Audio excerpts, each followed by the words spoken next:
மற்றுமொரு அண்மை செய்தி திருவள்ளூர் அருகே பிளாஸ்டிக் அட்டைப்பெட்டி தயாரிக்கும் தொழிற்சாலையில் பயங்கர தீ விபத்தானது ஏற்பட்டுள்ளது.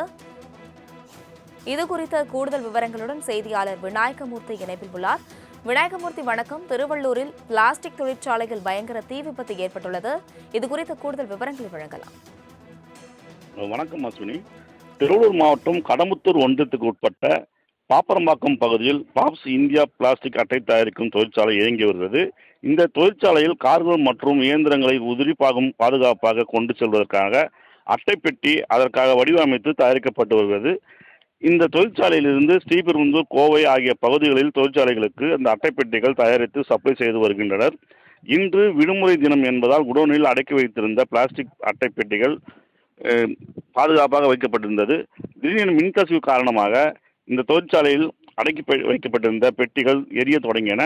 இதை பார்த்த காவலாளி உடனடியாக அருகில் உள்ள காவல் நிலையத்திற்கும் தீயணைப்பு துறையினருக்கும் தகவல் கொடுத்துள்ளனர். இதன் அடிப்படையில் தீயணைப்பு துறையினர் 2 வாகனங்கள் மூலம் மற்றும் 15க்கும் மேற்பட்ட தீயணைப்பு வீரர்கள் இந்த தீயை அணைக்கும் பணியில் ஈடுபட்டு வந்தனர். மேலும் குடோனில் நிறுத்தி வைத்திருந்த 2 கார்கள் மற்றும் அந்த அட்டைப்பெட்டிகள் முழுவதுமாக எரிய தொடங்கியது. நீண்ட நேரமாக 2 மணி நேரமாக இந்த தீயணைப்பு வீரர்கள் 30க்கும் மேற்பட்ட தீயணைப்பு வீரர்கள் தீயை அணைக்கும் பணியில் ஈடுபட்டு வருகின்றனர். மேலும் தொடர்ந்து இந்த தீயானது கொழுந்துவிட்டு எரிய நிலையில் வான்மேகம் முழுவதுமாக புகை மண்டலமாக மாறியது. இதனால் தொடர்ந்து இப்பகுதியில் தீ அணைக்கும் பணியில் தீவிரமாக ஈடுபட்டு வந்தனர். தற்பொழுது அந்த தீயை முழுவதுமாக தீயணைப்பு வீரர்கள் தீயை அணைத்து கட்டுக்குள் கொண்டு வந்துள்ளனர். அஸ்வினி, விவரங்களுக்கு நன்றி விநாயகமூர்த்தி.